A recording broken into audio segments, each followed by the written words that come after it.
پروردگار سورہ طٰہٰ میں قرآن میں ارشاد فرماتا ہے کہ بسم اللہ الرحمن ومن اعرض ذکر اللہ، جس نے اللہ کے ذکر سے اعراض کیا، منہ پھیرا، اس کی زندگی بھی خدا اس پہ تنگ کر دے گا اور آخرت میں اسے اندھا اٹھائے گا، نابینا اٹھائے گا۔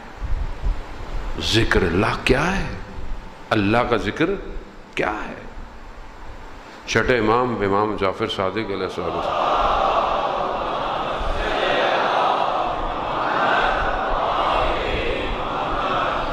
راوی امام سے پوچھتا ہے، مولا یہ ذکر کیا ہے جو قرآن کی آیتوں میں اور بھی الا بذکر اللہ، آگاہ ہو جاؤ اللہ ہی کا ذکر ہے جو دلوں کو اطمینان دیتا ہے، یہ ذکر کیا ہے؟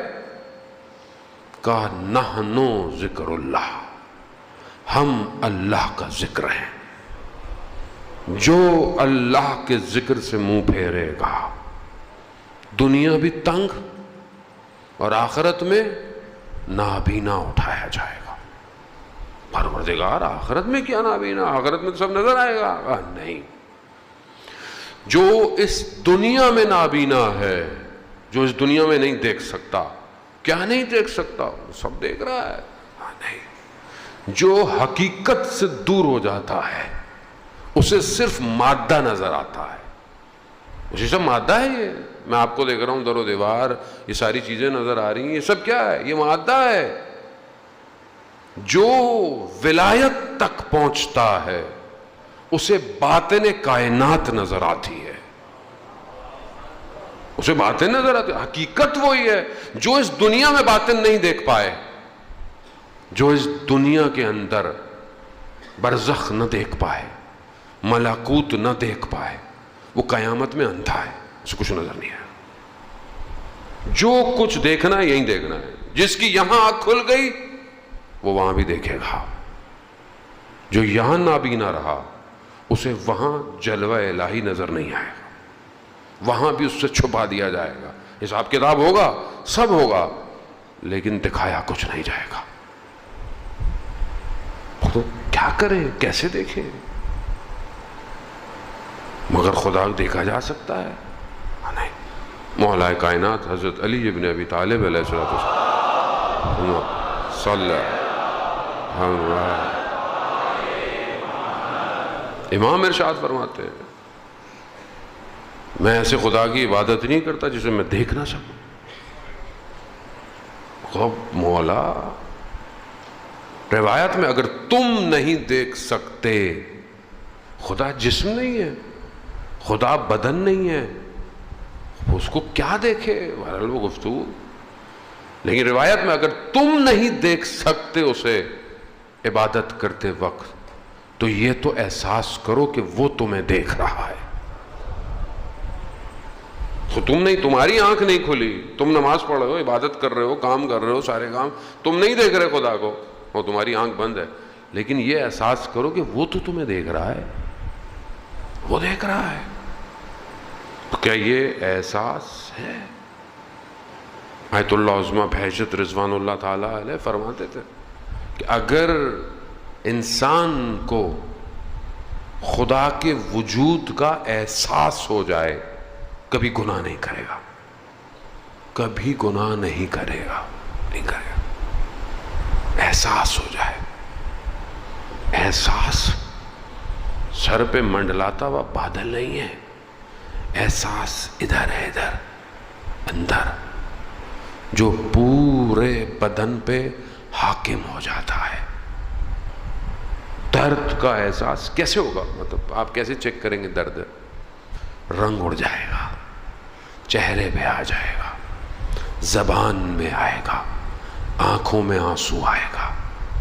کیا ہے؟ درد ہے۔ کس چیز کا؟ چوٹ لگی ہے؟ نہیں، عزیز دنیا سے چلا گیا ہے، ماں چلی گئی ہے، باپ۔ احساس، جسے احساس ہو جائے اس کا بدن اس کا نہیں رہتا، احساس کا ہو جاتا ہے۔ عزیزان خدا کی طرف کیسے بڑھیں؟ اب کیا کریں؟ خدا نے اس لیے ائمہ علیہ السلام کو بھیجا تاکہ یہ لے کے جائیں. کیسے لے کے جائیں؟ پروردگار قرآن میں ارشاد فرماتا ہے، حضرت موسیٰ جب طور پہ گئے تو جو قرآن نے استعمال کیا لفظ وہ جا، یعنی کیا؟ یعنی حضرت موسیٰ آئے کہاں؟ لمیقاتنا، ملاقات کے لیے آئے. حضرت موسیٰ آئے. دو راستے ہیں خدا تک جانے کے. ایک سیر و سلوک ہے، یعنی کیا؟ وہ انسان محنت کرے، اسٹیپ بائی اسٹیپ جائے. سیر و سلوک ٹرمنالوجی ہے ہمارے عرفان میں، خاص طور پہ ایک سیر ہے، سلوک ہے. سیر سفر کو کہتے ہیں ظاہر ہے، سالک وہ ہے جو سفر کرتا ہے. خوب بہرحال اسی پہ ہماری کتاب بھی ترجمہ ہو گئی ہے. کوشش تو ہماری یہ تھی کہ پہلی محرم کو پرنٹ ہو جائے، لیکن نہیں ہو سکی. انشاءاللہ محرم کے آخر تک حدیث عنوان بصری جو چھٹے امام کی حدیث ہے اس کی تشریح ہے.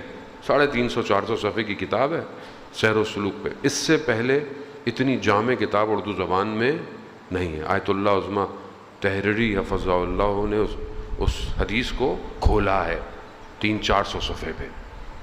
سیر و سلوک کے ابتدائی راستے ہمارے دوست انہوں نے ترجمہ کیا، انشاءاللہ بہرحال آ جائے گی. ہم سیر و سلوک ہے. آؤ، پہلا قدم کیا ہے سیر و سلوک میں؟ یقظہ، بیداری.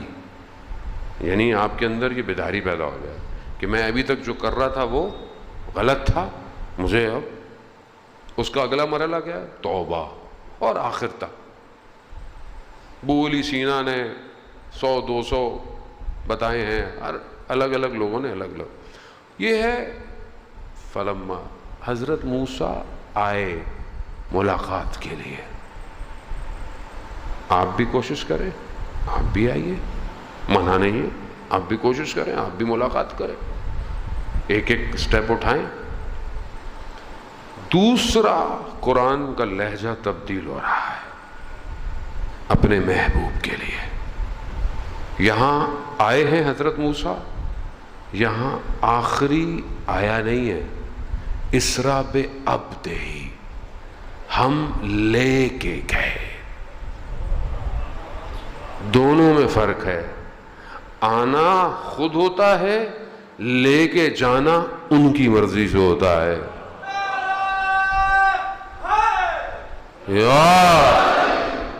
لے کے گئے. اللہم صلی علی محمد. سالک قدم قدم اٹھاتا ہے، مجذوب کو جذب کیا جاتا ہے. جذب ہے، یہ روشنی ہے. آپ کو نظر آ رہی ہے، آپ رستہ دیکھ رہے ہیں، اندھیرا ہے، تاریکی ہے، بیابان ہے، کچھ نہیں ہے.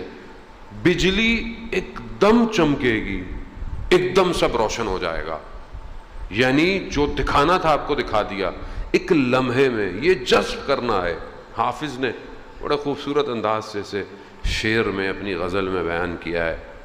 کہہ رہا ہے کہ برق لہلی بدرخشید سحر، یعنی برق یعنی بجلی جو لیلا کے گھر سے جو چمکا سحر کے وقت. پھر کہتا ہے کہ واہ بے خرمن مجنون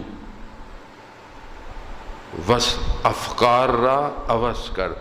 یعنی مجنون کے لباس پہ جب آ کر لگی، اس کے دل افکار جو تھے اس کو کیا کیا؟ اس کو اس نے تبدیل کر دیا.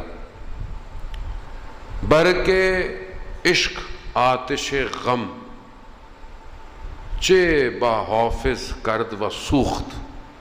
یعنی عشق کی بجلی اور غم کی جو آگ تھی وہ حافظ پہ پڑی اور حافظ جل گیا. یار درینا بے بینیت با یار چکھرد. اے میرے پرانے یار، اے میرے پرانے دوست، دیکھو تو صحیح دوست کے ساتھ کیا کیا. سحر، وہ جس پر ایک لمحہ تجلی کر دے وہ اسے لے جاتا ہے. ظرف چاہیے. خدا کے نزدیک نہ صبح ہے نہ شام ہے. لیس عند رب، اللہ کے نزدیک نہ صبح ہے نہ مساء. خدا کے نزدیک نہ صبح ہے نہ شام ہے. اس کے لیے کوئی چیز فرق نہیں کرتی.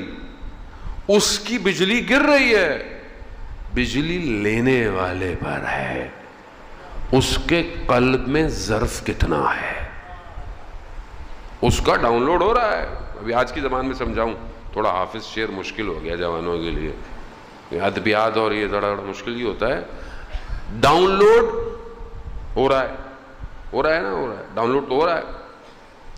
جتنی بینڈ وڈتھ زیادہ ہوگی، 2G 3G 4G 5G، جس کی 5G ہے نیچے اتر گیا نا سارا 100 MB سیکنڈ کے اندر. فائبر آپٹک زیادہ، دوسری وائر STP وائر، ڈیٹا کم. جتنی بینڈ وڈتھ،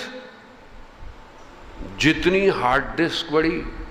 یہاں اکثر لوگ تصویر کھنچوا رہے ہیں، مولانا صاحب وہ بیٹری وہ کیا کارڈ ختم ہو گیا، تصویر نہیں کھنچ رہی. ہے ہی نہیں، ظرفیت نہیں ہے. ظرفیت جتنی ٹیرا بائٹ اتنا ڈیٹا ڈاؤن لوڈ. کیسے ظرفیت بڑھے؟ بر کے لیلی پہ درخشید سحر کے ٹائم. علامہ طباطبائی رضوان اللہ تعالیٰ علیہ فرماتے ہیں کہ جب میں 20-22 سال کا تھا اور نیا طالب علم بننے نجف گیا، مولا کے حرم میں توسل کیا، مولا آ گیا ہوں، مطلب میں کیا ہوگا، کیسے ہوگا، کیسے پڑھوں گا. ایسے میں ایک ہاتھ میرے کندھے پر آیا. میں نے مڑ کے دیکھا تو ایک بزرگ مہربان کہا کہ اگر دنیا چاہتے ہو تو تہجد کی نماز پڑھو، دین چاہتے ہو تو تہجد پڑھو، آخرت چاہتے ہو تو تہجد. کون تھا؟ کہ وہ سید علی قاضی طباطبائی رضوان اللہ تعالیٰ علیہ. پہلی نصیحت جو انہوں نے مجھے کی نماز شب تھی. کیوں؟ علامہ طباطبائی کہتے ہیں اس کے بعد پھر میں نماز شب، سارا فیض سب کچھ جو اتر رہا ہے سحر کا ٹائم ہے. ہم ساری رات جاگتے ہیں، سحر میں سو جاتے ہیں، سحر میں سو جاتے ہیں. یہ دعوت ہے، یہ اوپن ہے سب کے لیے، تو پابندی تو نہیں ہے کسی کے لیے.